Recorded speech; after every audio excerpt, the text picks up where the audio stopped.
So this is the second part of how to solve projectile problems, and I want to handle projectiles that are launched at a non-horizontal angle. So a couple things we need to keep in mind. Always use our T-chart. I've had students that once they started using it, they didn't want to actually stop using the T-chart, just because even though they could solve projectile problems without issue, the T-chart just kept everything nice, neat, and organized. So make sure to list all your variables.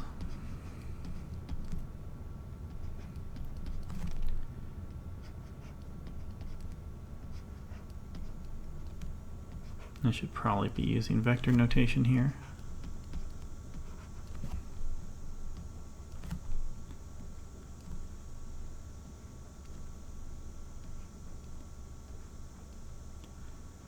Okay, so that's the first thing we should do for any projectile problem, get our T-chart going. The next thing, you might want to kind of retrieve the information that you recall about projectiles that are launched at angles. One thing to keep in mind, the horizontal velocity is consistent the whole way through, it's uniform. So it never changes. That's why we don't have an acceleration that we need to worry about. That the vertical velocity changes due to free fall. And what will help here is the vertical velocity at any given height is the opposite of what it was on the way up. So the speeds are the same, but opposite in direction. And remember, at the top of the trajectory, the projectile has gone from going upward to going downward. Well, if we imagine this as like a number line, we are bending our number line. In between all the positive velocities and all the negative velocities would be 0. So at the peak, the vertical velocity is 0. There are equations for projectiles that you could memorize, but I do not suggest it because you need to understand the concepts that allow us to derive those equations in the first place. So I'm going to present to you a problem where some of those equations may not help. So let's take a look. Say we have like a ball and we're going to kick it, but maybe we blink. So we see it land on the wall, but we don't know if it was on the way down or if it was on the way up. So maybe the actual path looks something like that.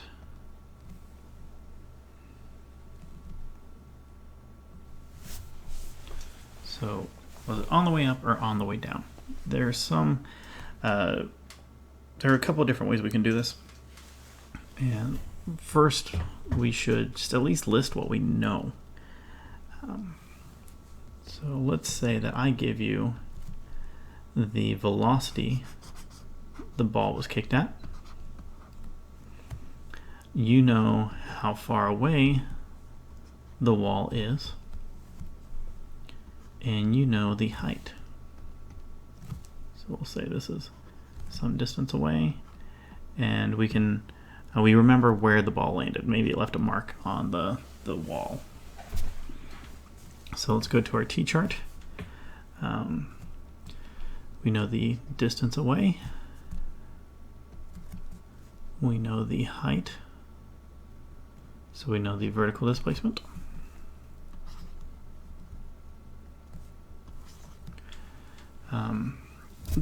One of the next steps that we should add to how to solve projectiles is breaking that launch vector into its components. So let's say that I also give you the angle the kick was made from the ground. So we're going to take that initial velocity and that angle, and we're going to use it to get the horizontal velocity, or the horizontal component, and the initial vertical component. Remember, the vertical is going to be changing constantly, or changing throughout the motion. So over here we can use sine to get our vertical, to get our horizontal. We can use cosine because it's adjacent to the angle. We can plug that in over here. V naught sine of theta, V naught cosine of theta, and we would describe theta as being above horizontal. Okay, so we want to know, was the ball on the way up or on the way down? There's a couple of different things we can do here. We can use the left side. We can use this left side to solve for the time. So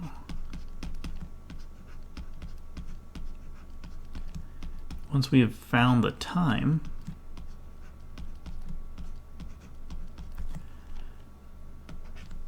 we can use our information over here to find the vertical velocity at that point in time. If we remember something that I forgot, that the acceleration due to gravity is g. So if we solve for the time first, we can find our vertical velocity at that given time, and if the vertical velocity is positive, it was on the way, well, not necessarily if it was positive.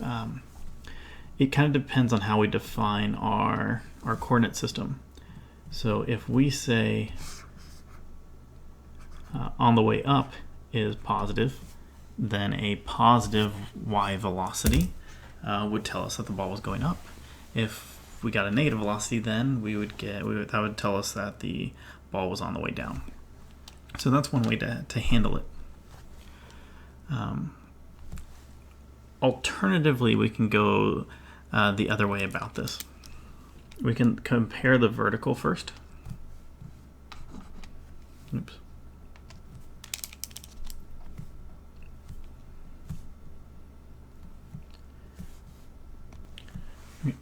So we could find instead we can find the time it takes for the ball to reach its peak.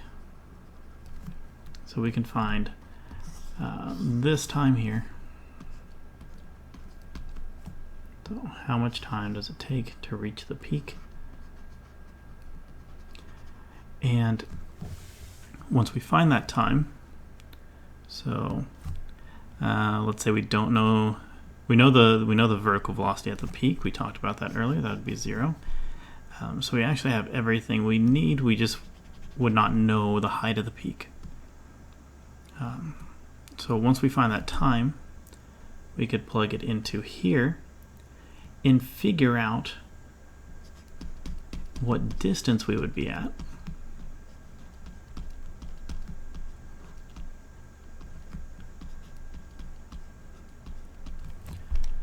And compare the two distances. If that distance that we're at is less than d, that means we've already hit the peak and we have to go downward to hit the wall. If it's equal to d, that would tell us that we are at the peak. And if the distance we got was greater than d, that tells us that we were past